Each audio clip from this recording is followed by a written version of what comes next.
television,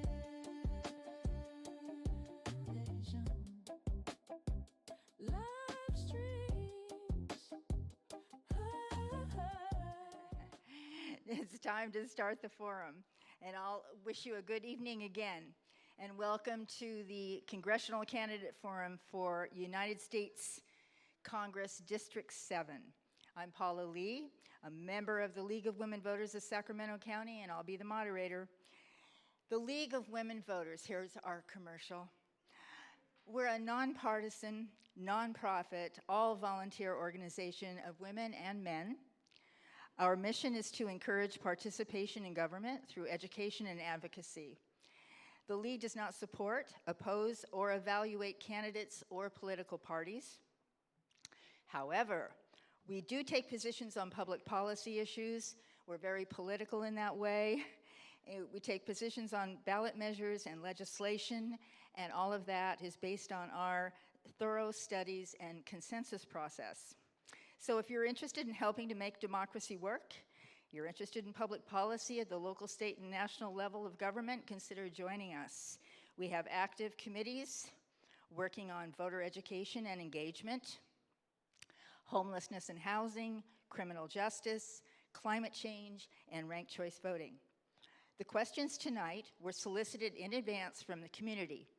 We received over 50 questions, so I know you will understand if your question is not asked. Please know that we have limited time, so try to cover and our goal is to try to cover the issues and the themes that are in the questions, and we want to avoid redundancy. So the candidates tonight for Congressional District 7 in alphabetical order are Doris Matsui, Robby, Morin, Enayat, Nazhat, Ralph, Nwobi, Vang, and Zachariah Wooden. We drew cards for speaking order, and that's why they're seated in this particular order. That's just for, good old fairness. Each candidate is going to make a 1.5-minute opening statement, and then they'll have generally 1.5 minutes for answers. That doesn't seem like long, but you'll find it is. And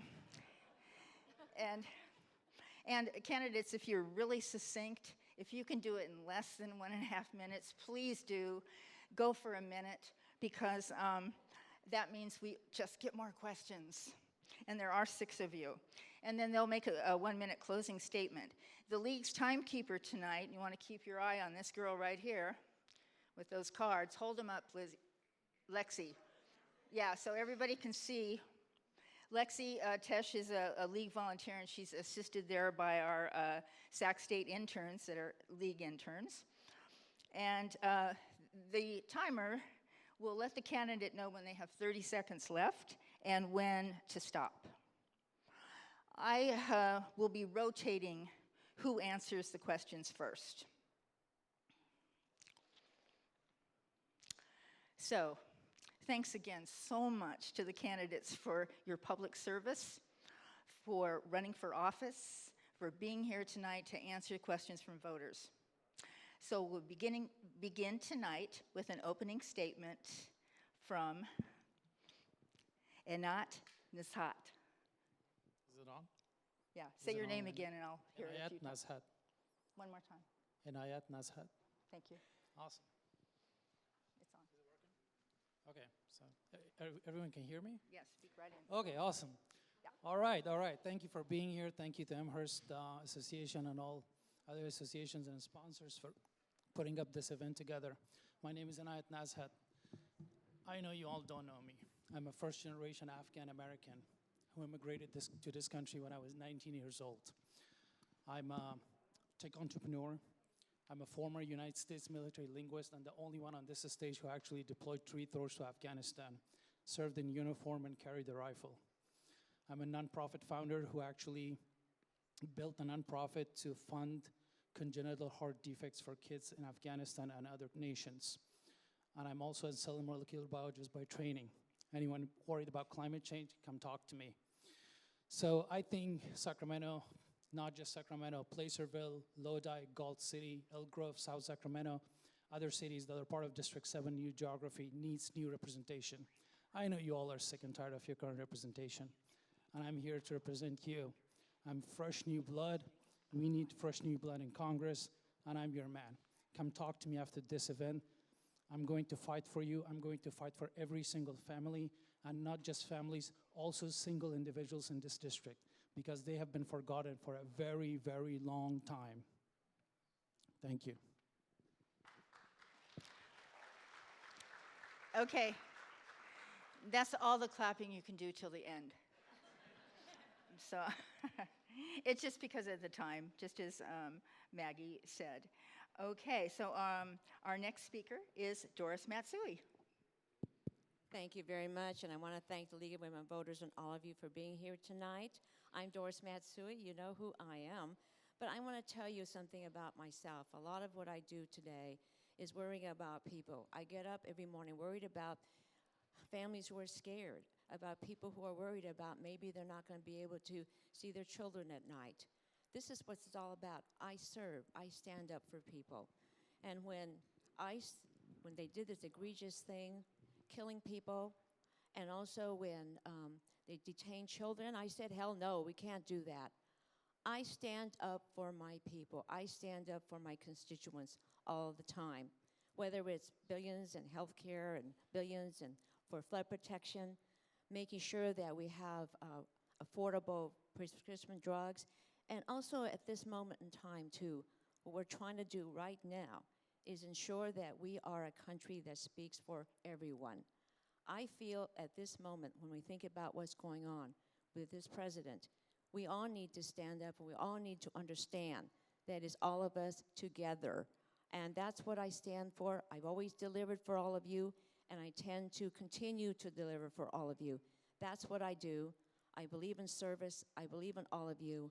And this war that he is precipitating now is absolutely reckless. And let me tell you about the fact that what's happening with immigration and everything else, and I will get back to that later because I have a stop signal here. So anyway, you'll hear from me later. Thank you. Please, please, please, no more clapping, please, please. We'll have to throw you out or something like that. Zachariah Wooden. Hello, everybody. My name is Zachariah Wooden. I think I'm the only candidate up here who does not live in the Sacramento area. So I hail from San Joaquin County, the Woodbridge area that is recently districted into District 7. But I'm not running to just represent San Joaquin County. I'm running to represent Sacramento County and El Dorado County as well. As you may notice, I am the youngest candidate on stage. That may be apparent. And I want to start off with a story, right? This year we're celebrating the 250th foundation of the United States of America, right? And 13 years later, those same founders, many of them, framed the Constitution dictating essentially the terms of being a representative in Congress, in the House of Representatives. The age limit for that is 25, right? In recent history, previous generations have had the benefit of at least having a positive hope for the future of the country. I hail from the first generation that does not have that majority. And so I'm not running to represent not only my generation, but every generation, because I do believe that society is a partnership between those who passed, those who are living, and those who are yet unborn. We have to take all wisdom and all temperance in order to forge a bold future that returns to the dynamism that people can be proud of what they're building in the United States. And I am sure that that can apply to District 7, not just in San Joaquin County, again, but Sacramento County and El Dorado County as well, because we're running to represent all of these communities together. Thank you. And Ralph Nwobi. Hello, everybody. Thank you for coming here. Thank you for having me. My name is Ralph Nwobi. And as you've all heard from Mr. Wooden, he's also another person that's running for as a Republican candidate for the seat, CD7. He mentioned his age, and he's in his 20s. And the incumbent that's also here today is 81. So age is the big elephant in the room today. And we just have to address that head on. In the words of Ronald Reagan when he was running with against Walter Mondale, he said, and I'll paraphrase. I will not exploit the youth and inexperience of my political opponent for my own political advantage. So I'm not going to do that. Of course, the incumbent is going to do that. But what I'm asking for here is your support, because I believe in public service as a virtue and as a vehicle to better the lives of everybody here in District 7.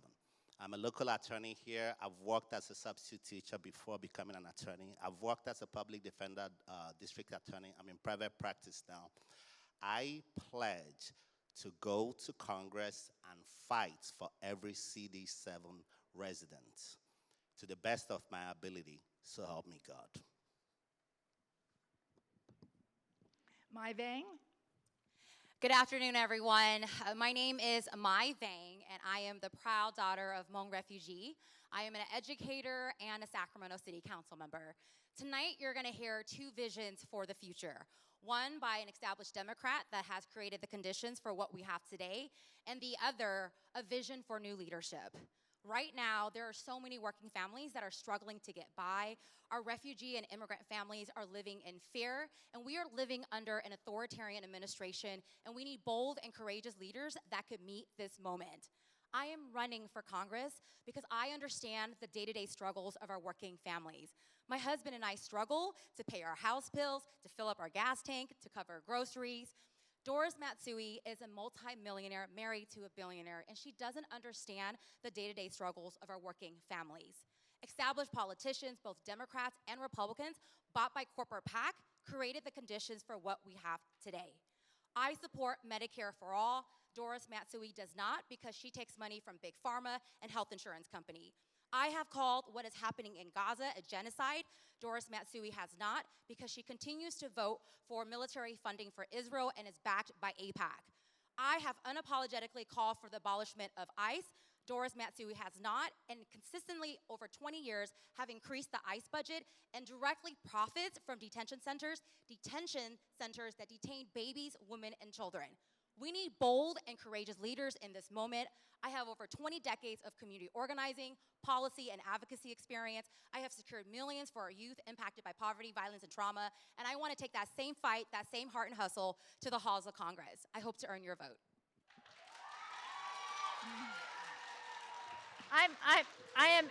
I am absolutely serious. How many questions do you want to get to? We only have like 8, so please, no more clapping. And Robby Morin. All right, everybody. I want to start by saying thank you all for coming out here tonight. Thank you to the Neighborhood Association and the League of Women Voters for having us. My name is Robby Morin. I'm 31 years old and a lifelong Sacramentan. I was born here, raised here, and I even worked here. In fact, I worked in this very building with Access Sacramento, the wonderful people who are filming us tonight. And I say that for 2 reasons. One is a reminder that I once worked for you, or worked with you, the people who are on the camera, and I think my best angle is probably stage left. After I worked for Access Sacramento, I went on to do the thing I'm most proud of in my life. I started a small business. I currently own and operate a small manufacturing company on the north side of town.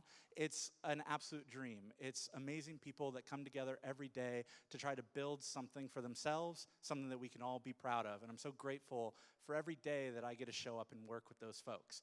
But we are all here today because we face some real issues together. We have an economy that's deteriorating. We have a rogue man in the White House who seems to want to benefit the rich and powerful over the average American. And the thing that's most important to me, we have a housing crisis that is sapping our youth of their belief in the American dream. These are real problems, but they can be solved with bold new visions. And I'm here today to ask for your vote. Thank you so much. Okay, thank you, candidates. Thank you, audience.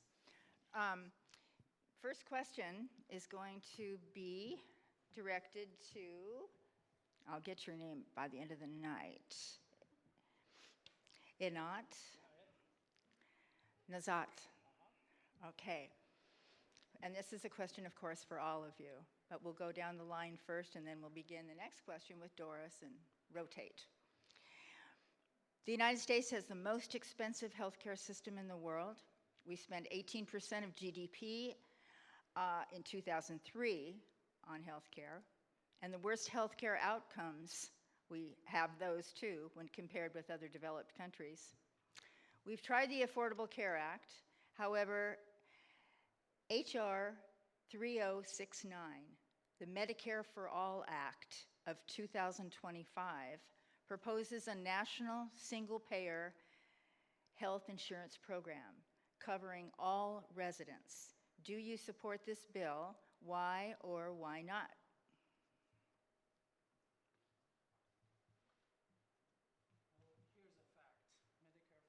Wait a minute. Is it good? No? Yep. Medicare for All is going to cost us $30 to $43 trillion.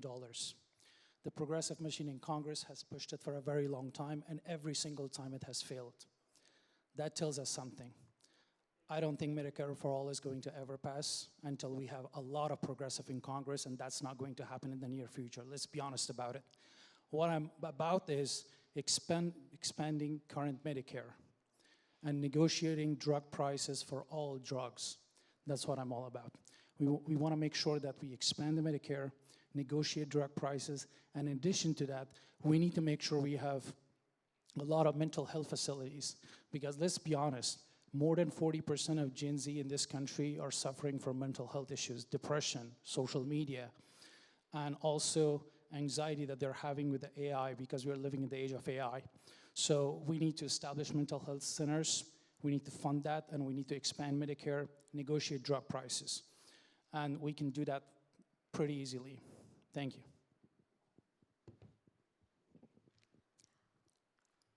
I believe that healthcare is a right. It's not a privilege. I think all of us believe that. And I also believe in making sure that everyone has healthcare, national healthcare. And I think that that is possible. And there's really the way we get there. I'm not averse to Medicare for All, but there are other pathways there too. And I think we have to examine them. But we really need to understand that we have to have national health care for everyone. That is my goal. And right now, I'm working hard to make sure the health care we have today is not taken away from us. So that's what it's all about, making sure. We've already started lowering prescription drugs and expanding health care. But now we're fighting this administration who keeps cutting it. We are working every step of the way in order to make sure that we expand our health care. I'm there. I love national health care. We are going to get there, because the way we're going to get there is all about what we're talking about today. Thank you.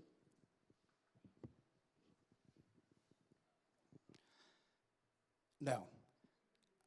I do not support single payer for all for very simple reasons. I think that the cost is not worth the actual outcome. And the outcome can be improved by reducing the cost in the first place. That can't be done through a single payer healthcare system. One of my experiences as a student and as working with student advocacy is seeing the pathways for improving access to healthcare through greater graduation and greater rates of students going through medical programs here in California, right?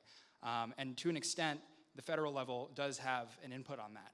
I know I am a student, right? I am a student. I currently attend Sacramento State University, or CSU Sacramento, as you may know. And there's plenty of legislation on the state side about improving access pathways for going through medical programs and expanding that, because because that's a state thing, right? But federally, specifically, I want to improve the output of Americans graduating through these programs so that they can provide access to areas that aren't necessarily or underserved, right? I come from San Joaquin County. San Joaquin County is a particularly underserved area, and that's because there's not a lot of people who are going through these programs and working in areas such as my own. And that is an issue that affects all different communities within District 7, including El Dorado, including Sacramento, and including San Joaquin. And I think that improving costs, reducing those costs, is the best way to do that. I don't think single payer is. Thank you.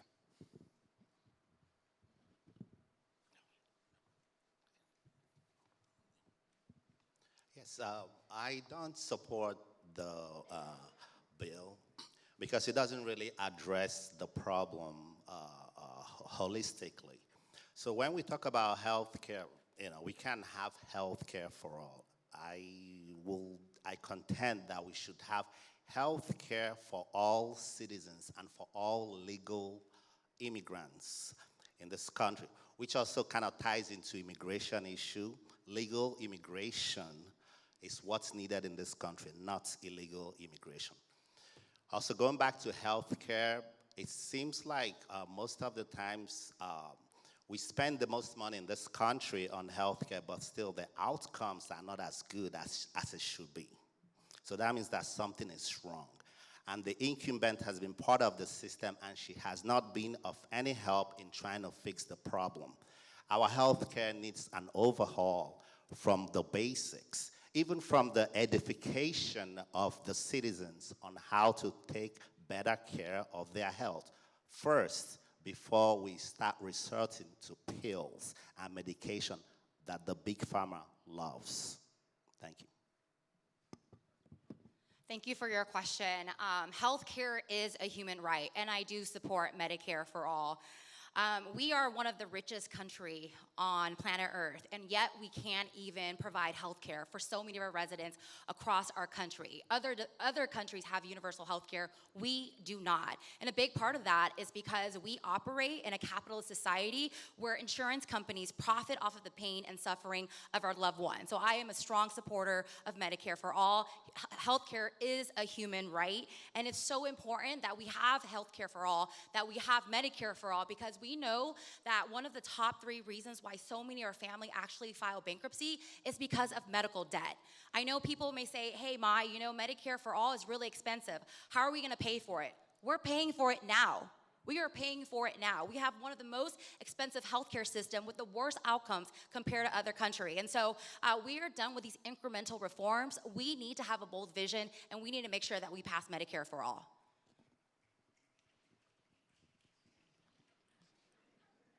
I absolutely support single-payer healthcare and having healthcare for all.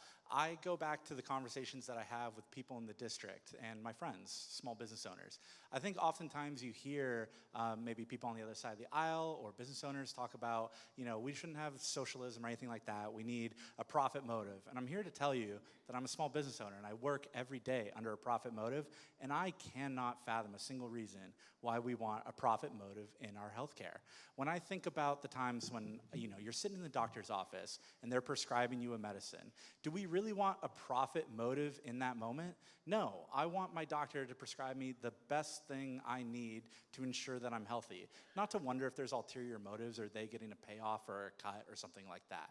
There's strong reasons to go towards single-payer healthcare that's economic, right?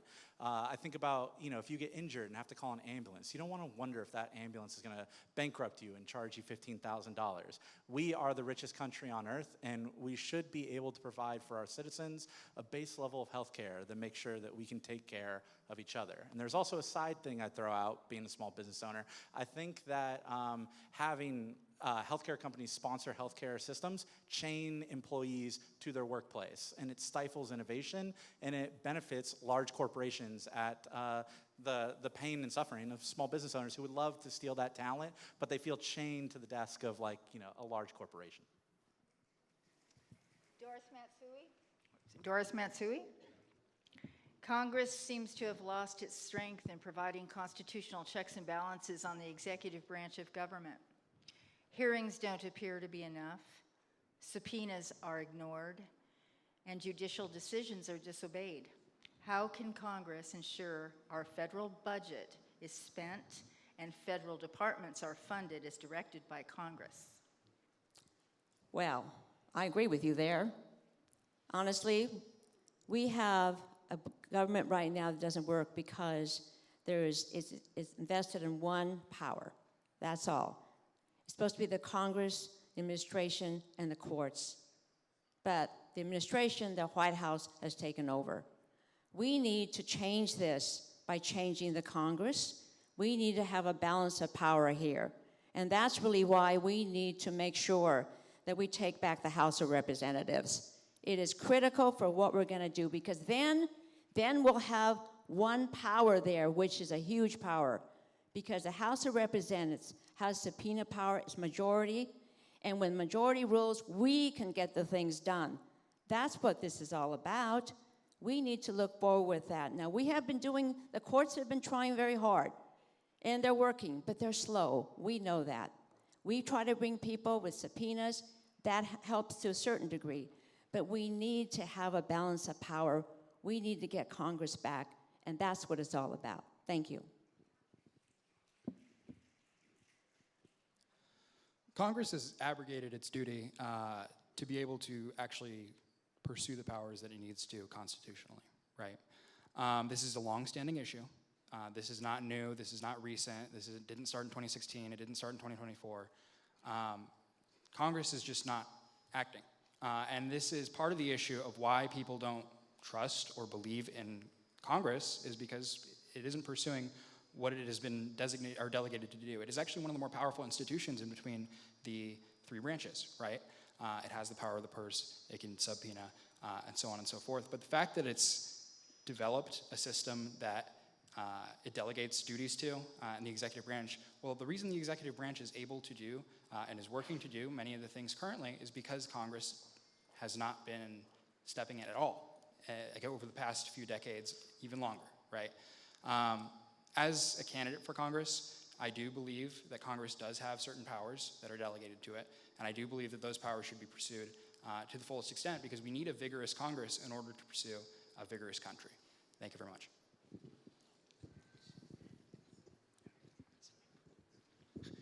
Here's a fact. Wait a minute, it's your turn. Yeah. All right. Thank you. So I agree with Doris Matsui. She just said that change is needed in Congress. I totally agree. The problem is that she's talking about minimal change. I believe that change is actually needed, especially in CD7, throughout Congress, so that we can have fresh blood, new people in Congress that can actually understand that there are co-equal branches with the executive branch. And in that way, they can more effectively show, demand accountability from the executive branch or any other branch of the government for that matter. So yes, change is needed. The time for change is now. That's why I'm asking for your support. I am the man for the job. I've worked as a prosecutor.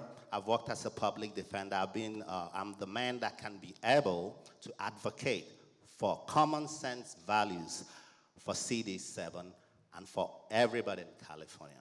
That's what I promise to do. I can land this plane. Thank you for your question. Absolutely, we got to win back the House so that we could do subpoena and oversight. But something I will share with all of you is that Democrats have had power over the House before, right? And in this moment, what we actually need is more bold, courageous Democrats. I share this because corporate Democrats have actually created the conditions for what we have today. There's a reason why Trump isn't in office. We lost to him twice. It's because the Democratic Party is completely out of touch with working families. And so what we have to do is win back the House, absolutely. But we got to send fighters in there that's not going to fold and cave to the same system that got us here in the first place. We need folks in there that are ready to disrupt and actually transform the system to work for working families. And that's what we need in this moment. All right, so I believe the question is, how do we check the current administration? And I think the answer is pretty clear. Congress is supposed to be a co-equal branch, but doesn't exist as such. And we can all sit up here and give some vague answers of what needs to be done. But the truth is, we have to win as Democrats, because the Republicans very clearly are not going to do it for themselves, nor, I guess, necessarily should they. They want to support the president. But Democrats can and Democrats should. But we have options up on the stage. We have one candidate up on stage who oversaw the last 20 years of watching Congress fade into the background of the executive branch. And so I agree with Mai. We need to have fighters, new, fresh people in Congress with bold ideas that are willing to stand up for what Congress and America represents and actually take the fight to the president. Get the mic. Okay, awesome. I think Congress is neutered by President Trump. The word neutered. Remember that. Congress is neutered by President Trump because we have representation in Congress that do not really represent you. When President Trump sees that your representative does not show up for town halls, when President Trump sees that your representative takes millions of APAC funding, when President Trump sees that your representative works on a bill that called Wales Act, something like that, instead of focusing on your rent, instead of making sure to bring down inflation, instead of making sure to break corporate monopolies to bring your cost of groceries down, President Trump is saying like, you know what, I can do whatever the fuck I want to do. That's what he's gonna say. So when he sees that your representative doesn't represent you, he's gonna do whatever he wants to do. Congress needs to authorize a war. That's congressional authorization is needed for a president to send the United States military to a foreign nation. When President Trump does something like this, he sees that no one is going to stand up to him in Congress because they're not gonna stand up for their people in their own district. So he does whatever he wants to do. And you know, that's what's happening right now. Thank you. Okay, Zachariah. Given this administration has violated civil rights and liberties for our immigrant communities, what changes, if any, do you believe are necessary to ensure immigration enforcement practices are both lawful and accountable to the communities they impact? Thank you for the question. To be clear, since the beginning of this administration, partnerships with local law enforcement agencies have increased substantially since the beginning of this administration in 2024, or the second term of this administration in 2024. That is a safe avenue for enforcing the current policy, which is secure borders, which was voted for in 2024. I believe that that avenue, that partnership, to begin with, avoiding that partnership entirely does create dangerous situations. It can create dangerous situations. And those situations can escalate into worse situations, right? It's an escalating scale. I do believe that we, or the administration, partnering with local law enforcement is key to safe immigration enforcement, which I do believe is a priority, not just for the country, but in general. It was what was voted for in 2024. But ultimately, again, the question is whether or not, or what can be done in order to secure or make these immigration enforcement actions safer. I do believe that partnering with local law enforcement is the key to that. Thank you.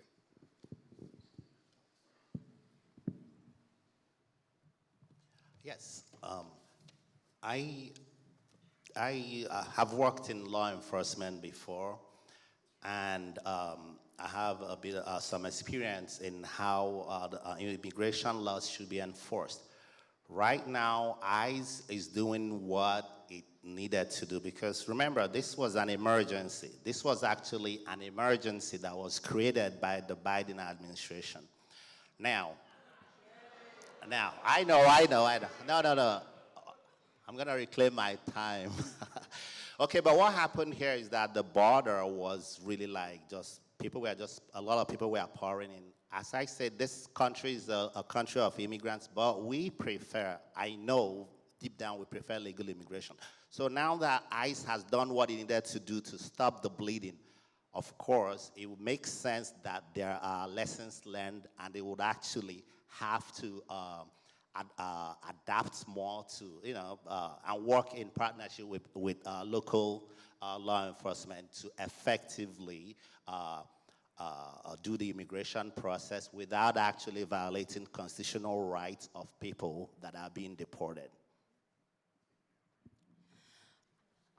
As I shared with you all earlier, I have taken a position on abolishing ICE. You cannot reform an agency that has killed U.S. citizen, that has separated our families and loved ones, that discriminates based on your language, where you work, the color of your skin.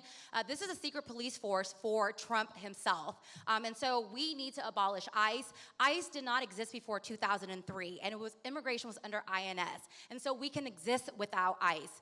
As a daughter of a refugee and a wife that's married to a son of a Mexican immigrant, this fight is incredibly personal for me because I have family and loved ones that wake up every morning afraid if they're going to be separated from their loved ones. Last month, I just accompanied my uncle for his annual hearing, and we were just praying and hoping that ICE agents wouldn't show up to take him. Luckily, they didn't show up, and he's going to come back in 3 months. But this is what immigrants and refugees are living day to day. The other piece I will share with you is that, this is actually not about enforcement. This is actually about terrorizing Black and brown immigrant and refugee communities. This is also about making a profit for these detention centers, which Doris Matsui actually profits directly from. This is about these companies that are making money off of detention. In the United States, we have babies in detention center. Like, where is our morality? We should all be organizing to close the detention center. This is America, and this is not who we are, and so we need to abolish ICE. Okay, sticking to some facts here. If I were elected to If I was elected to Congress, some of the laws that I would change, starting to force judicial warrants, right? Them using administrative warrants, that's basically just them signing their own checks and saying they can go into anyone's home that they wish. I also think, looking at the economic impact, we're funding ICE at a level that's astronomical. I just looked it up before we came on stage today. They have more money than the Canadian military. There's some nice folks up there, but they do have a military, and we're currently funding a secret police force more than we are the Canadian military. And I do want to say, those are the laws I changed, but then there's where my heart's at, right? And I do think we've lost our soul of what we are as Americans, right? I'll toss over to the Republicans on stage. There was a Ronald Reagan quote, right, where he says, you can move to France, but you can't become a Frenchman. You can move to Japan, but you can't become Japanese. But if you come to America and you work hard and you believe what we believe, you too can become American. And our policies aren't living up to that height, that moral that we should all stand for. And if elected to Congress, that's where I would try to bring us back to. I think I'm the only immigrant probably on this table. I came here legally. I came on a special immigrant visa because I served for the United States military in Afghanistan. And I immediately got a green card after 2 weeks. So I can speak well about what's going on with immigrant communities here in the United States. Abolishing ICE is not the right answer. Reforming the ICE is. Hear me out on this. What's happening right now, the border is secure. Let's give President Trump credit for securing the border. He secured the border so no illegal immigrants can enter this country. What's happening right now, most of the money goes to deportation flights, hiring ICE agents and stuff like that. What should happen is allocate 30% of that money on deportation of illegal aliens that are criminals to be picked up from the streets, because there are fathers in Placerville and Lodi who want safe communities. District 7 is not just Sacramento, it's Placerville, Lodi, Elk Grove, other areas as well. Those fathers are concerned. In addition to that, the people who are here, who are waiting for their due process, they have asylum claims, they have refugee status, permanent residence, US citizens, they should not be deported. If I'm elected in Congress and ICE deports a US citizen, shoots a US citizen, deports someone who has asylum pending claim, I'm gonna kick their ass. And President Trump is going to listen to me because he respects the military. He's gonna see that someone who trained the United States Navy SEALs, he's gonna respect me. I can guarantee that to you. Thank you for that question. It's very complicated, but I've been doing oversight at the mosque building for 5 times, standing with Afghan community, with NorCal Resist, and with other folks here, that I understand what is going on is bad. It is really bad. So we're always fighting this. I've been on the front lines. Now, I feel, and I will not fund ICE anymore. I voted against funding ICE. We are fighting that fight right now. We feel that ICE has to be reformed or else we're not going to fund it. That's where the Democrats stand. We've seen what happened. We've seen families being torn apart.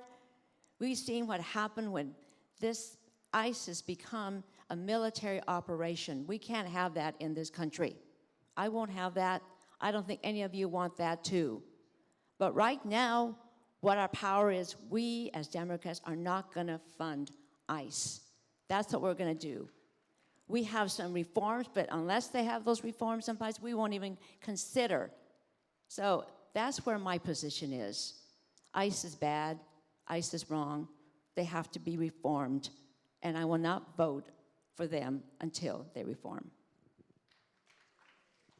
Ralph Nwobi, how can Congress reassert its war powers authority and hold the executive branch accountable for unauthorized military engagement and violation of international law. Congress can do that if it actually begins to do its work, the work that it's supposed to do, which is oversight and demand that the executive branch actually come and make the case for the American people and for Congress on why, why a war should be fought, the reason why our young men and women may be put in harm's way, and all that. But if it's not demanded because we have a sterile Congress, then it may not necessarily be the fault of the president, because the president is executing, as the head of the executive branch is doing his part. Now Congress is not doing its part. And Doris Matsui has been in Congress now for more than 20 years. I actually ran for this position in 2018. She was there when it was CD6. Now it's CD7. I'm running and she's still in the position. It's time for change to elect congressional members that can actually hold any branch accountable and reassert its war powers to the executive branch. Change is needed urgently. So let me just first just say this, that working families do not want war. America do not want war, and we want our dollars invested here on education, on housing, and healthcare. And it's hard to hold the president accountable when so many congressional reps actually trade stocks and is making a profit from war. So we also need to call out that part as well. Doesn't matter if you're a Democrat or a Republican, if you're trading stocks and you're directly profiting from war, if you take money from manufacturer companies, this is the reason why we can't have any accountability in the House. As a daughter of Hmong refugees, I understand the generational trauma of war, families who are displaced, generations that have been killed and wiped out. I have 2 baby brothers that serve in the military, and I don't want to be sending my brothers to an illegal war that Trump is pulling us in. No more wars, and we have to do everything we can to stop Trump. The Iran war is costing us almost $1 billion a day. It's like $891 million, something like that. If you do the math, that's about 3,500 homes that we could build here in America every single day. And so, once, like I've said again and again, where we spend our money is a statement of our values. And I don't think that any one of us want to be spending our hard-earned money sending bombs to foreign lands for wars that we don't care for. Instead, what we need to do is be spending the money back here at home to support our citizens.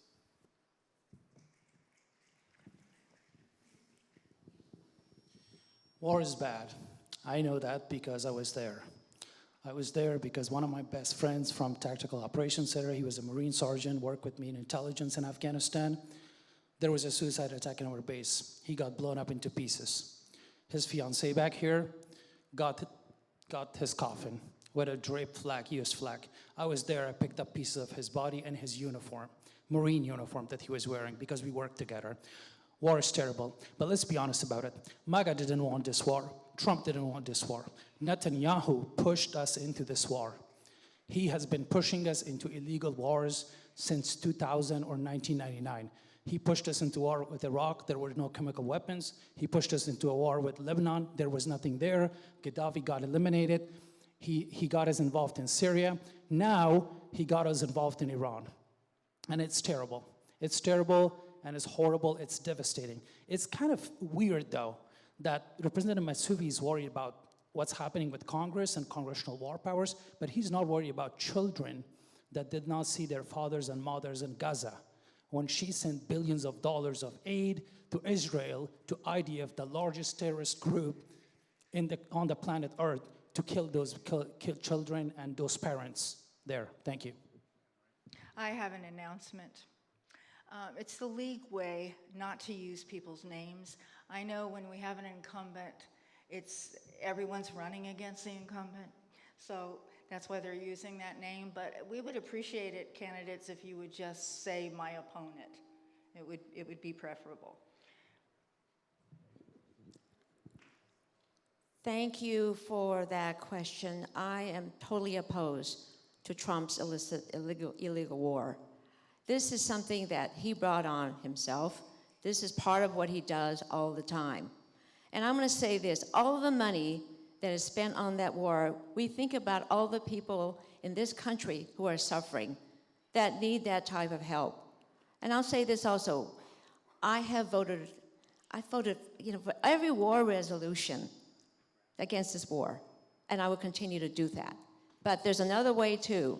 When it comes to us to want money for this war, it's a hell no.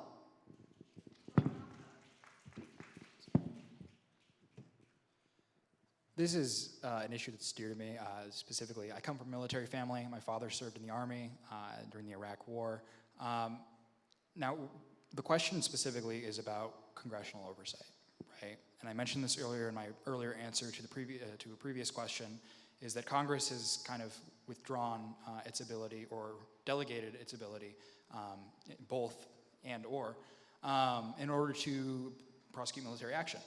This has been a trend ongoing for a long, long time now, right? I believe that if Congress truly wants to make the case, it has to assert its authority, and it's not doing so right now. And that is really the question. The president is the commander-in-chief, right? They can take military action because ultimately the executive is not constrained, specifically, at least in the sense that they can command the military. They may have to take emergency action, right? At the beginning of the United States of America, the Shays Rebellion, right? That's emergency military action that had to be taken at the behest of the executive. But if Congress wants to commit oversight over the executive administration's deployment of military forces or how it executes actions in a military manner, they need to actually have the drive to do so, and right now Congress doesn't. So that's really the difference, is whether or not there's going to be a congressional representative here that will be willing to use that oversight and whether they can get Congress on board. And I think that drive is important to do so. Thank you.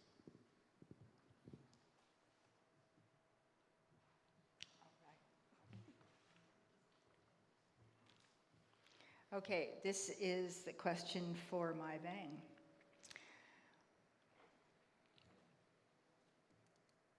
Between October 2023 and October 2025, Israel received $21.7 billion in U.S. military aid. In light of the Leahy Law, which prohibits U.S. assistance to foreign militaries when there's credible information they have committed gross violations of human rights, do you think the United States funding of the Israeli military should continue? Should it change? Why or why not? The answer is no. The answer is no, because what is happening in Gaza is a genocide. And we have to call it out for what it is. Our opponent, my opponent, has continued to fund military funding for Israel that has continued to commit a genocide. She's also funded by AIPAC, and we have big lobby influence on U.S. democracy. And the other piece I will share with all of you is that we are working with the war criminal.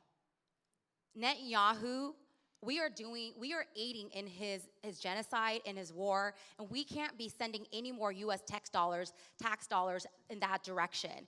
And the Congresswoman has not yet called this a genocide. Thousands of babies and children have died because of this war, and we continue to send military funding to Israel. A big part of that is the influence on U.S. democracy. It is because of AIPAC. It is because so many politicians are brought. And that's the reason why I don't take any corporate PAC money. I don't take any AIPAC money. And we need to be able to call it out for what it is. Israel is committing a genocide, and we should not be aiding in that genocide.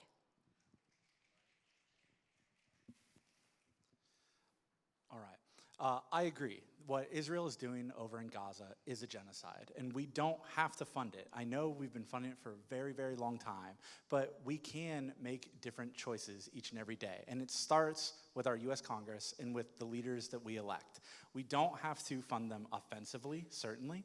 and we don't have to fund them defensively. Instead, what we can do is subject them to what we believe is right and wrong in our morals. And if they would like to subscribe to what we believe, then we can certainly open up funding. But in regards to writing them blank checks and allowing them to do whatever they wish, no, I absolutely would not support that.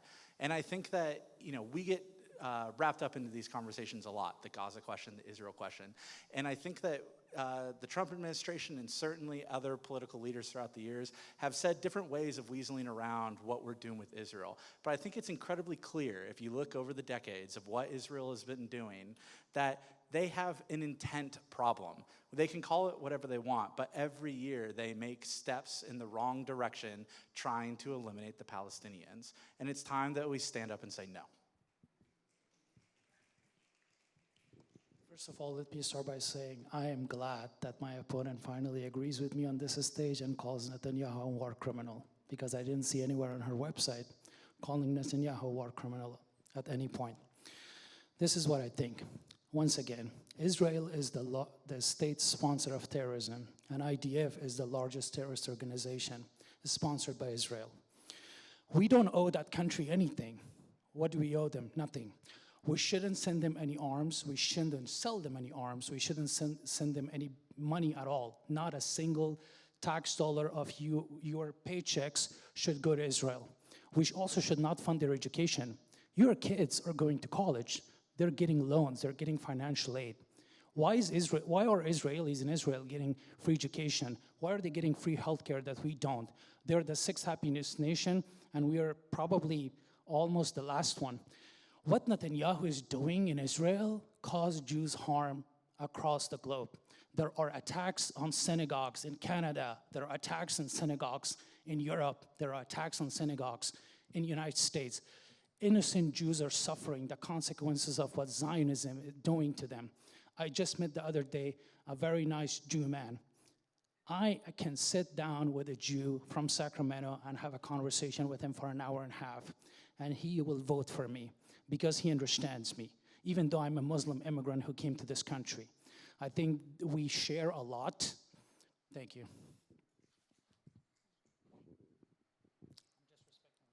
Thank you. I have called Netanyahu a war criminal.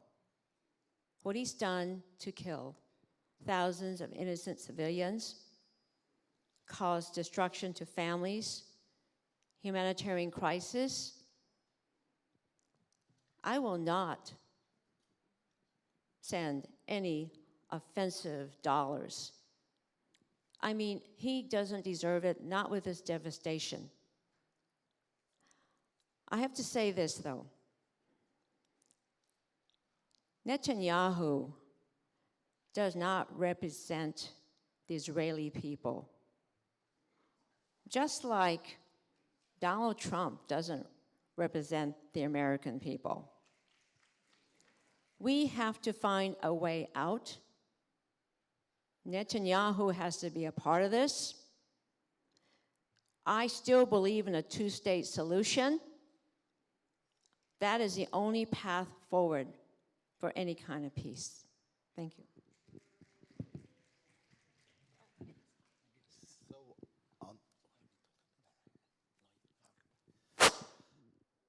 So as a young person, obviously this is a critical issue, not just for my generation, but for several generations before me, right? I think that the relationship is being called into question both sides. Israel has mentioned that they're willing, or that they're looking into decommitting from American arms suppliers. And I think that the biggest question for people my age, and I think for Americans generally, is how can we recommit the dollars that are being sent to Israel to benefit the United States of America? That should be the utmost priority.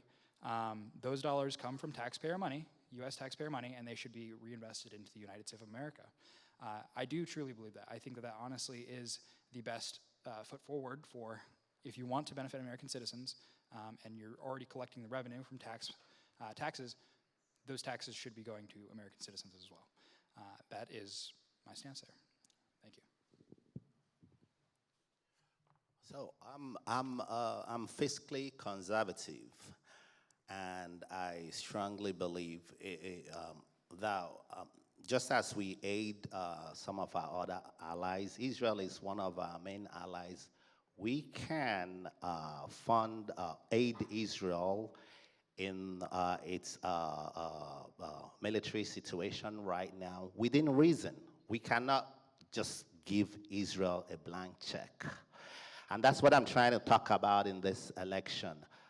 Right now, my counterparts in the Democratic side and even my counterpart here, they talk about these things. Congress is not a place where you have to, it's not where you do on-the-job training. Also, the Congress woman that's been there before, I've never seen her or heard her actually oppose in an oversight committee the funding that is happening. So let's just understand that we have to have a revolution here, a revolution of common sense. Fund our allies within reason. Make them come and explain why we are spending precious US tax dollars.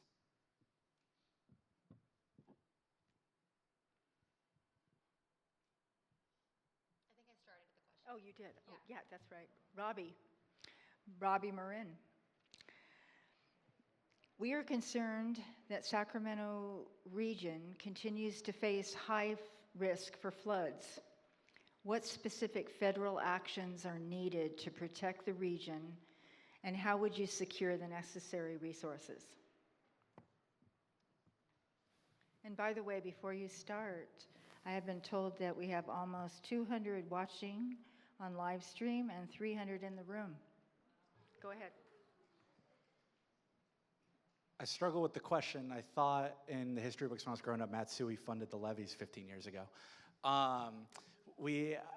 Flood protection is important. It's something that can cause insurance issues for many houses in the region, and working with the Army Corps of Engineers, ensuring that Sacramento has good flood protection and we continue to have federal support for places that need it is incredibly important. And if elected to Congress, I would continue to fight to make sure that Sacramento region is the top bill when flood protection money is available. Sacramento is, I think, one of the largest floodplains in the United States. It's a critically important issue.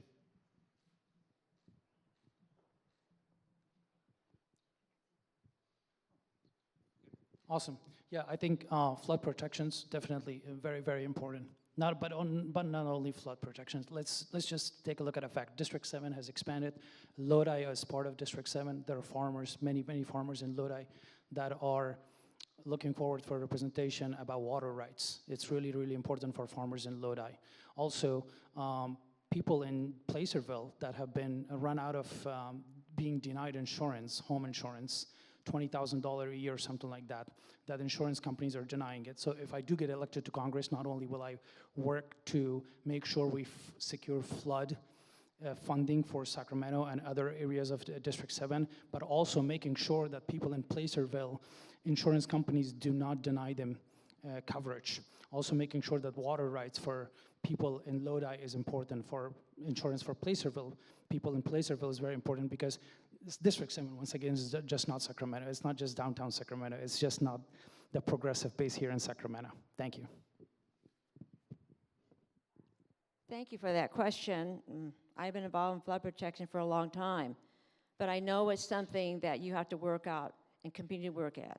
And it takes collaboration with the federal, state, and local, and the communities. I worked on it a long time to understand that flood protection is something that never goes away.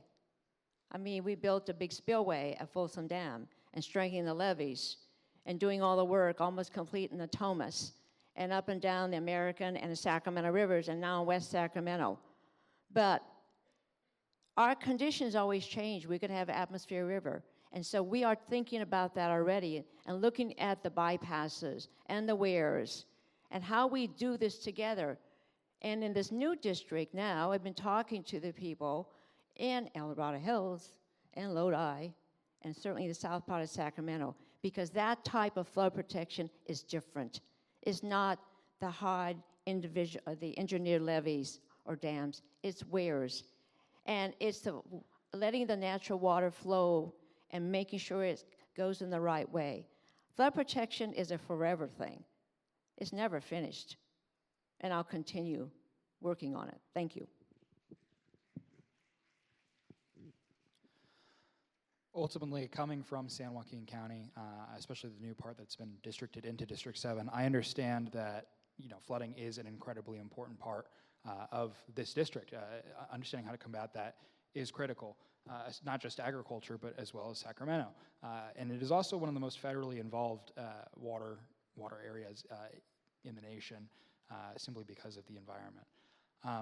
I don't think that, I think that investing is incredibly important. We need to modernize our water infrastructure and continue to make those investments, because that's critical not just for combating flooding, but also for our agriculture that is in District 7, and it's also for the growth of cities. The counties in District 7 are some of the fastest growing counties in California right now. And water access is going to be incredibly important. Right, this has been a relatively dry March. We just had recent rains, past couple days. But that's important to know, because that means that the snowpack in the Sierras is melting early. And that's not really, that's an issue that we're gonna have to deal with come later this year. Investing in increased capacity for water reservoirs as well, federally, is also incredibly important in conjunction with, not separate from, flood protection. Thank you.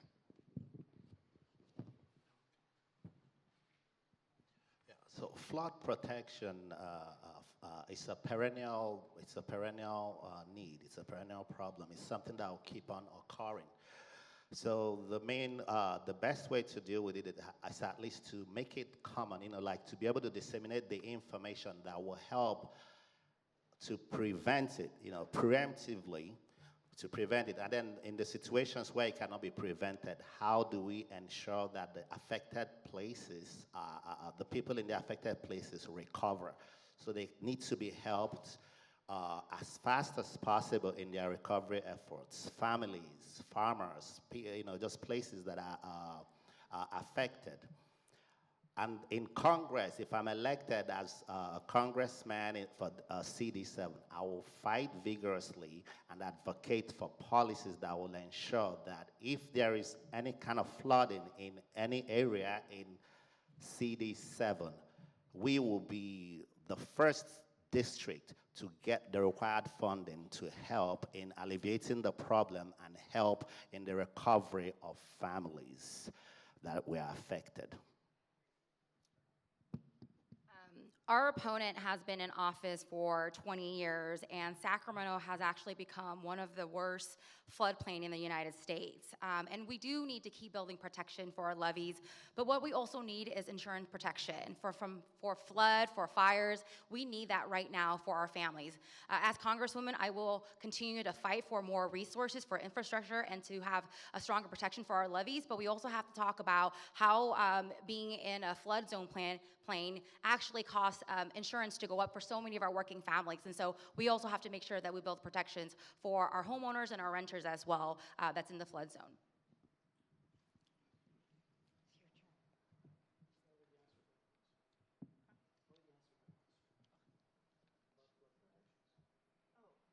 She started it. I started. Oh, okay. Next question. Wow, it's going faster than I thought. But still, in order to get through the questions, Lexi, could you go to 1 minute? If you guys could do these answers in 1 minute, it would be helpful. If you absolutely need more time, give me a heads up. This one. Oak Park and many other neighborhoods in our region sit near industrial corridors, facing disproportionate air quality burdens. What legislation would you author or co-sponsor to address environmental justice in working class urban areas of the district? Got you. Oh, yeah. What was the question? Can you repeat, please? Sure. Let's make sure I get it right. That's my job. Oak Park and many other neighborhoods in our region sit near industrial corridors and have bad air quality. What legislation would you author or co-sponsor to address environmental justice in working class urban areas of the district? I studied science. I sat in classes where our professors talked about climate change. that climate change is real, it's a danger, and we need to take care of it. What I do understand is that the current administration has gotten rid of EPA, you all know it, has gotten rid of FEMA, and some other protections that needs to be done for climate change. I am the best person on this stage who can go to Congress and try to fight climate change in Congress, and also convince and reach across the aisle to my Republican colleagues and tell them about my experience and my education and how climate change is real and it's a present danger, because we need to take care of it. The quality of air today needs to be taken care of, because our generations, our kids and grandkids, if we don't take care of it right now, they're going to see the consequences of climate change. But also, we need to just reach an agreement with countries like China, because they're polluting the air in a really, really terrible way. Thank you. I'm on the committee that has environment, energy, healthcare, all of these things. And I've been working on it for a long time. And we passed the IRA during the Biden administration. We provided a lot of clean air grants. Clean energy is good. And we have so much clean energy, and we've been making progress with that. You should look at SMUD and what it's done for their clean energy. And besides that, it's cheaper also. Electrification is what we have been doing. And of course, this administration decided they didn't want to do that anymore. But I know that what we've been doing in Congress is part of what we've always done here in Sacramento and in this state. We push ahead, and we're still pushing ahead. I'm not giving up at all, because even businesses have invested in clean energy. And we're now looking at how we get transmission and siting moving on here. So some of these areas are still there. I'm not giving up, because clean air is what we're doing right now. And that really does protect these industrial areas and its inner cities. Thank you. I'm also familiar with this issue, specifically coming from San Joaquin County, right? San Joaquin County has one of the worst air quality in the state. And a lot of that, this is a two-parter, a lot of that primarily is because we sit right along the corridor, right? Now this question is specifically about Oak Park and Sacramento neighborhoods, and this issue is similar, right? Transit is important because a lot of these emissions do come from the incredible amount of people that do have to commute from jobs, education, their livelihoods. I do think that there's legislation in Congress right now specifically about permitting closer housing to transit in order to reduce the emissions, that would go to reduce those emissions from increasing amount of transit. And I also do support clean energy in terms of the forward-looking Department of Energy effort to deploy small modular reactors, nuclear power. I am pro-nuclear power. I do believe that we shouldn't abandon the fruits of the future because there are solutions that we can pursue in order to increase our clean energy at an efficient and effective way. Thank you. I will support any legislation or any bill now that is going to help push for cleaner air quality in this, especially in CD7 and in this industrial corridors. The benefits of clean air, is just a whole lot. Long-term health benefits. So that's something that has to be championed, advocated for, and supported. In addition to that, it has to be enforced, because some of the companies and industries might actually want to maybe cut corners. But in addition to just the bills, we have to make sure that the laws are enforced for the benefit of the families that live closer to these companies and industries. As someone who lives in South Sacramento, I'm not a stranger to environmental injustice that happens in our corridors or our urban areas. My home, my communities, our disenfranchised community and low-income neighborhoods often face more extreme heat, polluted air, high utility bills, and not enough green spaces because there's been an underinvestment. And I've seen firsthand how climate disaster has really rippled through our working families. I think it's really important that we make polluters pay.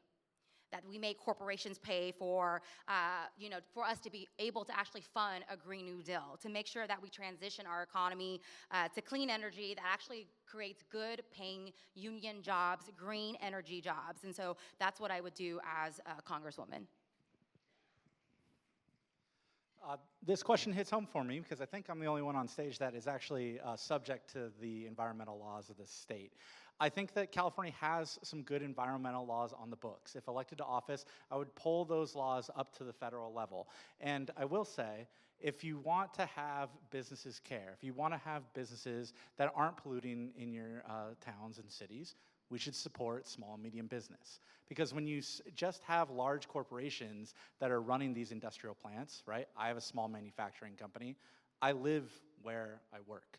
And so I make sure that when we go out and perform our work, we're not polluting the environment. We're not putting stuff out into the air. And not only, it's not like, hey, let's rely on trustworthy business owners, but also the state of California has put in strong regulations where I have to do daily, weekly, monthly, and quarterly reporting.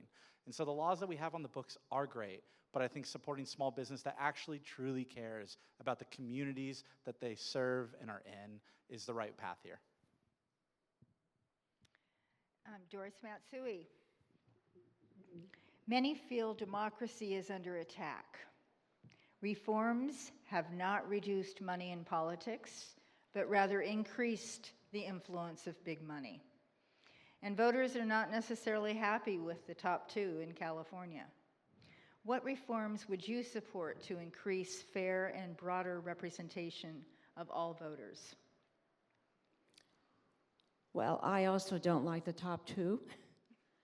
But, I really feel that I don't like the big money in politics. I don't like Citizens United. I don't like what that caused.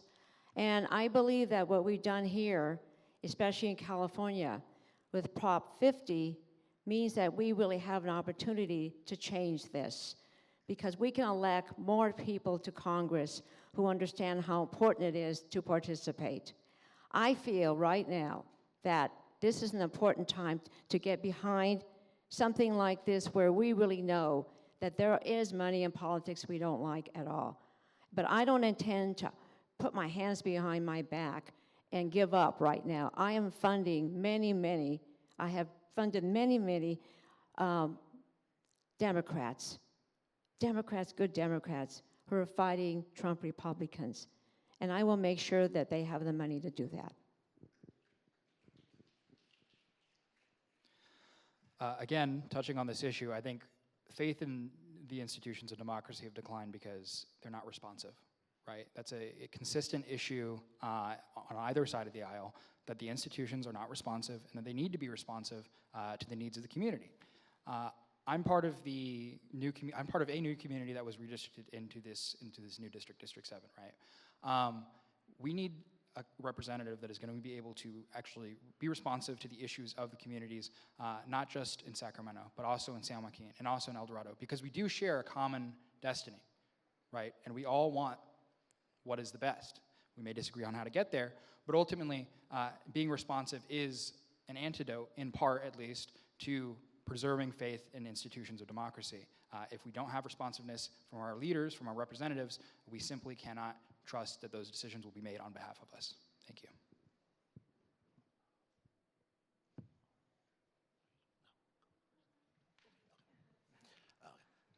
So this question goes to the central, one of the central issues in this election, which is age and the need for change. There shouldn't be too much money in politics, because when that happens, then the politicians' consciences are bought and paid for. My opponent in the Democratic side has been in politics for over 2 decades. And in her own words, she has funded a lot of politicians. Change is needed. I know that I am possibly the least funded candidate here, and it's a good thing, because you know, as a CD7 constituent, that when I'm there as a congressman, I will be your conscience, because I'm not bought or paid for. So several things. One, we need to overturn Citizens United. There is so much dark money, so much corporate money that has bought so many seats in Congress. I have vowed not to take any corporate PAC money. My opponent has. And I think that's really important that you all follow the money. That is important because so many corporations has bought these seats. Something I will also share with all of you is that I think it's important that we don't take corporate PAC money, because when you have a corporate credit card that funds your campaign, you still got debt to pay. You absolutely still got debt to pay. And you don't move with a sense of urgency. You won't move in a sense of urgency for Medicare for all. You won't move with a sense of urgency to close these detention centers because you actually profit from your stocks and your asset. We need elected officials that do not take corporate PAC money at the national level. So many politicians are brought. That's the reason why people have tuned out completely to politics. Established Democrats and Republicans that are corporate bought created the conditions for what we have today. That's the reason why Trump won. He ran on an affordability agenda. He said, I'm gonna make your lives better. Obviously, it's gotten worse, but it's because Democrats are so out of touch from working families. We gotta get corporate money out of politics. We gotta get dark money out of politics, and that's what needs to happen. Increasing government accountability. You guys don't need us to stand up here and tell you what to do there. We all run our daily lives and know exactly what's going on. We have politicians that take money from sources that they shouldn't. What we need to have is people-funded campaigns. But the wonderful thing about democracy is that democracy solves for this issue. But we need an educated electorate, and we need more forums like this one where the different candidates can get up and present themselves and offer different solutions. When we stick with the same folks over and over again and then expect different results, I don't know what to tell you. Your turn. All right. Yes, I do want Citizens United overturned, definitely. It's the most important thing we need to do. My opponent is sitting on $785,000 in her bank account, funding her campaign, running TV ads in this district to try to get your votes. Showing up when she needs your votes. Other than that, she doesn't give a shit about you. Let's be honest about it. 2% of that $785,000 only comes from small dollar donors. She sits in Energy and Commerce Committee, the same committee that decides how much your water bill should be, how much your electric bill should be, how much you should be paying for diabetes drugs or cancer medication. It's like a tit for tat, don't you think? The companies that gives my opponent money, the same companies or the companies that she's regulating when she's sitting in that committee. It's a bribery. In the Middle East, if you do that, you go to prison.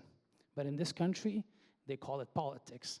I find that offensive. I feel offended. Those posters you see at the door, I made them. I bought $1 in the dollar store, and then I taped the poster on it. They cost less than $1.50 each. That's what politics should look like. That's how politics should be in the United States. Thank you. Okay, I actually didn't hear any new reform ideas, but Zachariah.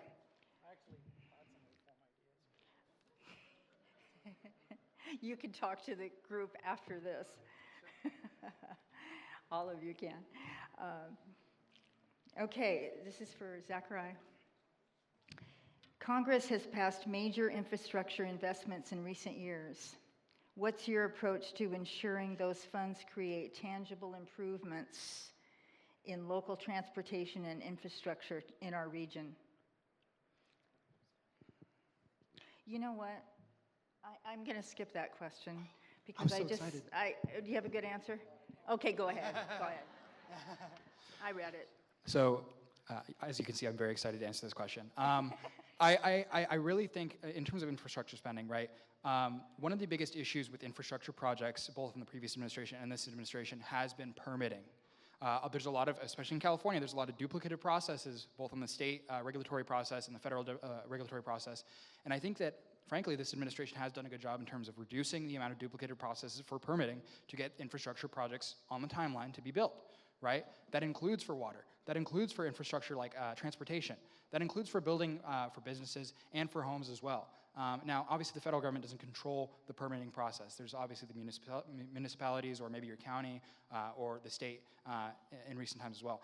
But for Congress specifically, there is leverage that is had over improving the permitting process for these projects to be built sooner rather than later.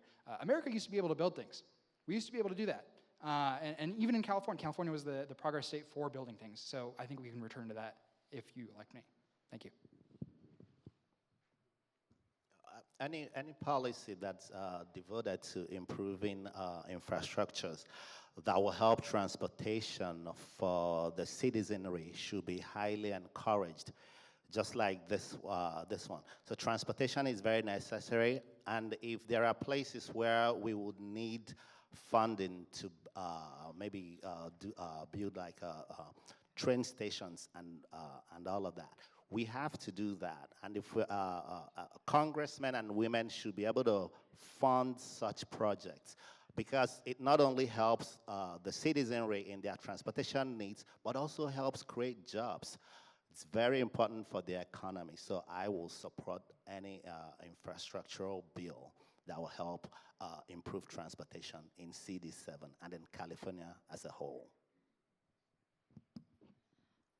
Most investment in infrastructure actually has gone to benefit corporate developers. And what we actually need in this moment is investment in green jobs and green infrastructure. That is supporting transit-oriented projects, right? Where we're not expanding freeways and highways, but investing in our communities and making sure that people are not reliable on their vehicles. That's the type of infrastructure we need. So we need to be able to support green infrastructure with good paying union jobs.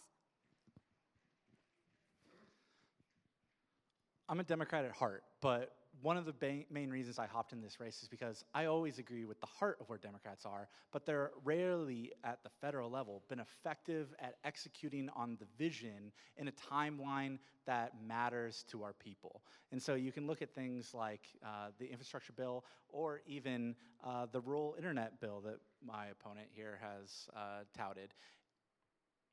Democrats put through so much process, so much other things. We go out and say, we want to build a microchip factory, but then we throw 100 other qualifiers onto the bill about building a microchip factory. And what we end up with is a microchip factory in like 20 or 30 years. What we need to do is have politicians with clear priorities and focus that execute laws that actually show up in our real worlds today. So as someone, I've lived in 8 countries. One of them was France. And I lived in Paris. I could take a train and get from one city in France, from Paris to Lyon, in a matter of a couple hours. And it deeply offends me that when I went to school in the University of Montana, I couldn't take a train to come from Montana to California to see my family. It deeply offends me. We live in the richest country on the planet Earth, but we don't have good transportation system. A kid has to book a ticket for $500 to go see his family for Thanksgiving, and that's deeply offensive. I think building transit system and funding through Congress is the most important thing. And not only it's the most important thing, and we should be doing it, it also impacts climate change in a very good way. It impacts climate change in a very good way. It reduces carbon emission. It's really good for climate change. And it makes us less depressed. Let's be honest about it. We don't have good transportation system. I want to go to San Francisco, and it takes me like 2-3 hours to go to San Francisco. I want to be able to take a fast train and go from here to San Francisco in a matter of 30 minutes. And it's a shame that we're funding foreign wars, but we don't have money for our own transportation and transit system here in this country. Infrastructure is probably been something that I've always been involved in, starting with flood protection with Folsom Dam and building the spillway and really making sure that the levees are really strongly engineered along the rivers, and also making sure that we look ahead for different types of what we do as infrastructure. Infrastructure is really very important. You have to work with, especially the federal government, to make sure you're all working together and make sure the systems are in place. Transit is something that I've been working with for a long time, too. You know, this thing started a long time ago. Transit is so important because it does help the air quality, but it also makes people understand that you can live closer, or you can live in a way that you are not disturbing people with cars and things like that. I believe that infrastructure can really develop in a way that it really does help a community. And that's what actually what we should be doing today. And we're getting there. But you know what? It takes a lot of money, and it takes cooperation from this, in this case, the administration, who's been cutting things. So that's why we have to take the House of Representatives back, get the Democrats in power once again, because we know how to do it. Thank you. Okay, we're going to go just a little bit over. Okay, that's why I wanted to skip that question, but I'm so glad I did not skip that question. That was an important one. So as fast as you can with these answers, and we'll begin with Ralph. And this is our last question before closing remarks. And it's an important one too, as many of the questions that we received. Anti-displacement and economic vitality are not opposites. Would you support federal funding mechanisms such as community benefit agreements, local hiring mandates, et cetera, that allow new business to thrive alongside legacy residents and longstanding businesses? I would generally not support anything that says mandates. So I wouldn't support it. It's a bit nuanced, the question, but I would support any policy that gives businesses, even new businesses, gives them equal opportunity to be able to compete with longer established businesses. So it all depends on the situation. Specifically in CD7, if that kind of a situation occurs, it will be something that as a congressman I will look into to actually ensure that young startup businesses are still given as much grace and opportunity as the long-standing businesses. I absolutely support a community benefits agreement for every single development because we know that when corporations go in, they make a huge profit and they actually displace families and communities, and it makes it harder for the residents in those neighborhoods to actually stay. That's the reason why we need safeguard and protection. Just look at my record as a councilwoman. Any project that comes in, I am absolutely critical in making sure that the communities, the residents that live there does not get displaced. I think about Oak Park. We have Aggie Squares coming. We have Aggie Square that's there now. We have to make sure that there was a community benefits agreement. It wasn't council or mayor that did it. It was community who fought for it. So any development that comes into the city, comes into the region, absolutely needs to have a community benefits agreement because we got to make sure that we do not displace folks. Absolutely, I support a community benefits agreement. I do want to say, since this is our last question, we didn't get to talk about housing. I think housing is vitally important for everyone in this room. Housing is the thing that allows us to live near our work, allows us to access economic development, and it's something that we are struggling with. It's a crisis in this country. When I was born in the 90s, the average age of a first-time homebuyer was 28 years old. Any guesses from the room what the age of a first-time homebuyer is today?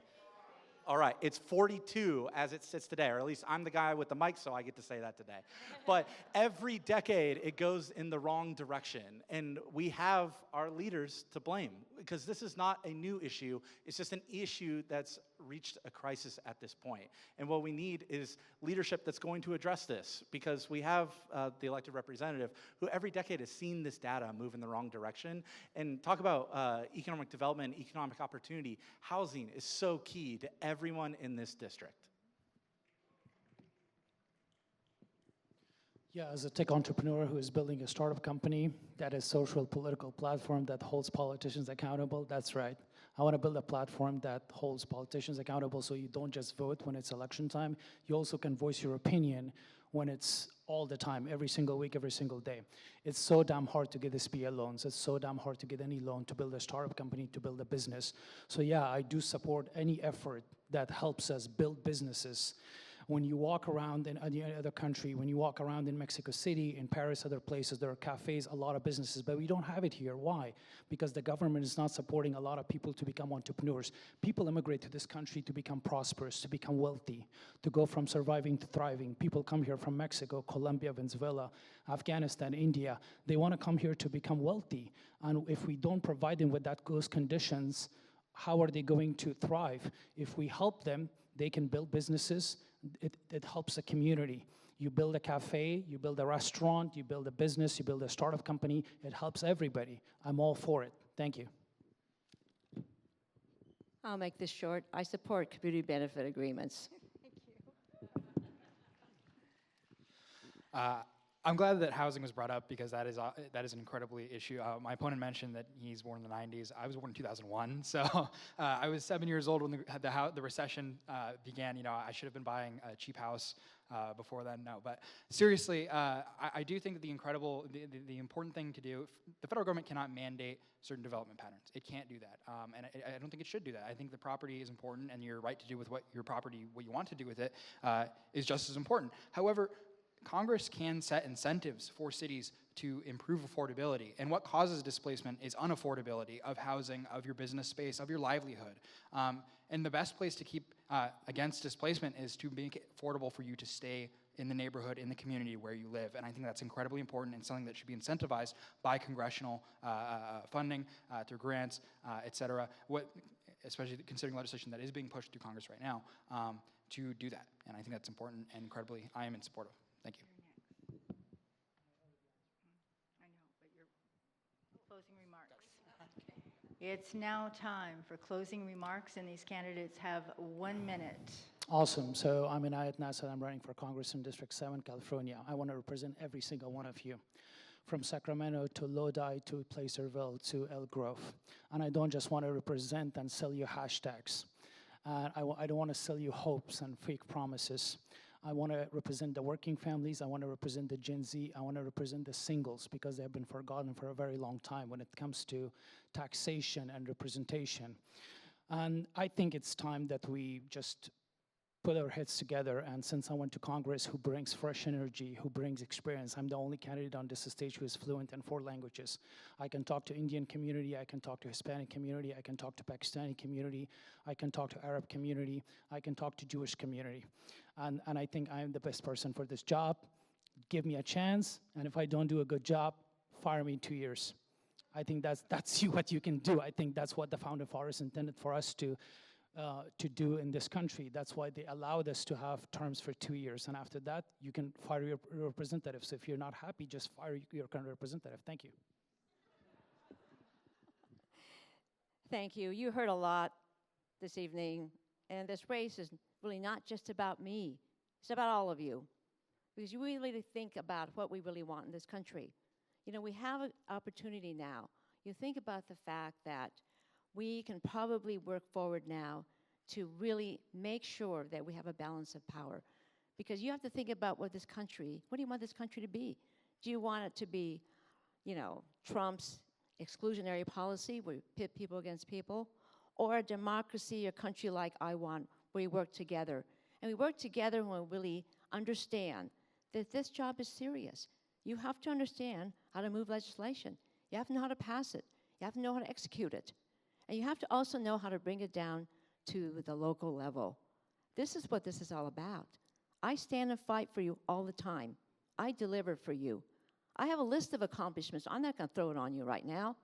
But these are things that never get finished. So here I am. I'm ready. You know, I have the energy. I fight for you, and I deliver. It shouldn't be strange for me to say this, but as a Republican, I believe in what California can be, and that includes District 7. I think that we have the opportunity to be better than what we are now. More technology. I mean, there's just so much going on right now that we can look forward to that I think that my candidacy represents. My name is Zachariah, right? But I, in terms of local issues, right, I serve as the San Joaquin or Woodbridge Municipal Advisory Council. I know local issues. I'm able to interface with the community about what local issues are. So I'm not from Sacramento, but I am aiming to represent not just Sacramento, but San Joaquin and El Dorado as well, because we may have been redistricted by accident or intentional, right?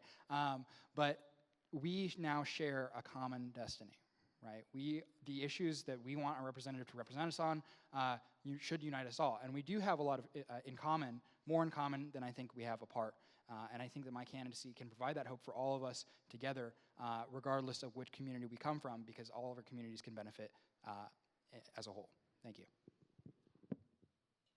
Yeah, my name is Nwobi, and I am one of the Republican candidates running for this in this election today. And I ask for your support, both Democrats, Republicans, everybody, because this is a grassroots movement. This is a revolution of common sense. CD7 has a dire need to be brought back to common sense values. That is what I will propagate in Congress to ensure that we bring back family values right back to Congressional District 7 and even all around California. We need that. I can also just point out that I am perhaps the only candidate on this stage today that can actually give the correct or a correct definition of gender. This is because I'm honest and I apply common sense. Thank you.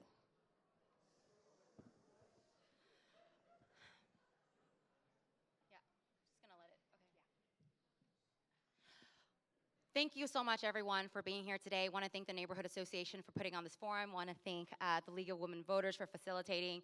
Look, this race is more than just about a congressional seat. It is about the future of this country. Do we want business as usual, or do we want a new generation of leaders and a new direction for this country? As a council member, I am no stranger to taking on the establishment and delivering for working families and working people. I have a track record, 2 decades of community organizing, policy experience, securing millions for our youth impacted by poverty, violence, and trauma, and I'm asking for your vote and your support. That's the reason why I am so proud to be endorsed by our National Nurses United that's leading the fight for healthcare for all. I am proud to be endorsed by our young people, college Democrats of Sac State and UC Davis, and our high school student, and so many progressive organizations.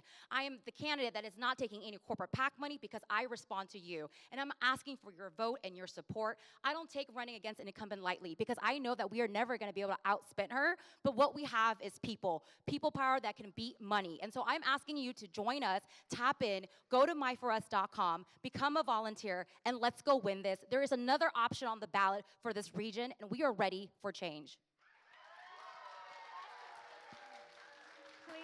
Please, at the end.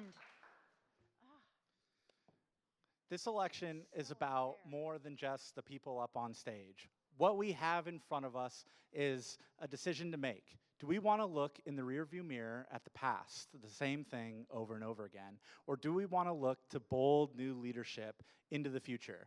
I have a great frustration when Matsui says this race is not about me. The second she entered into the race, she made it a question of, do we want to stick with old or go with new? That's bad for our country, and it's bad for our party, and it's bad for all of you sitting here. A better method would be to have fresh new candidates up on stage, pitching new ideas for the future, arguing about the future of our country. At the end of the day, I believe the Democratic Party and our country needs to become the party that builds. We need to build a healthcare system that takes care of all of us. We need to build an economy that works for the middle class and not just the wealthy. And we need to build a shit ton of housing. I am a builder at heart. I've built companies from scratch, and I want to go to work for you. My name is Robby Morin, and I hope they're in your support. Okay, now will you? Yeah, I need the mic. Now, thank you. Now, will you please just give a huge round of applause to your favorite candidate?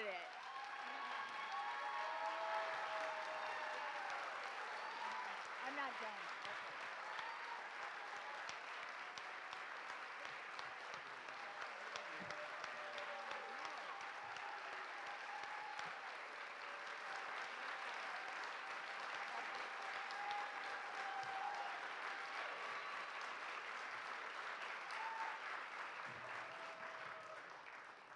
These candidates really deserve that because we really want to thank you for running for office and meeting with this community tonight. We want to thank all the neighborhood associations that participated, and especially Elmhurst and Maggie Coulter and her team because they did a lot of work to put this on. Also want to thank Access Sacramento for bringing this event to more people. That's really great. And you, well, we want to thank you and anybody that submitted questions. I'm sorry we can't answer them all, ask them all. But we do hope that you are now a more informed voter. And all of our upcoming candidate forums will be on our Sacramento County League website. And also, the ballots go out in 4 weeks. Yeah, everything's moving very fast. So if you are not registered or you need to re-register, you can do it online or pick up a form from a league member back there. I'll say goodnight and turn it over to Maggie Coulter. I also want to echo thanks to the candidates and to the league and Access Sacramento, and also everybody in this audience that volunteers. How many people volunteer here? Put your hands up. Let's give our volunteers a big hand. So Access Sacramento is going to work really hard to get this on the air, hopefully by 5 o'clock this Sunday. It is also recorded on the YouTube channel. As people are leaving, it did cost us money to put the forum on, about $400. Please put some money in these buckets and help us, because we're doing another forum next week here in this room with the County Supervisors District 1. If you didn't get a chance to ask your question, I think our folks here will stick around for a bit so you can still ask them, talk to them individually. And again, a big hand to the candidates and everybody who helped put this forum on. Thank you.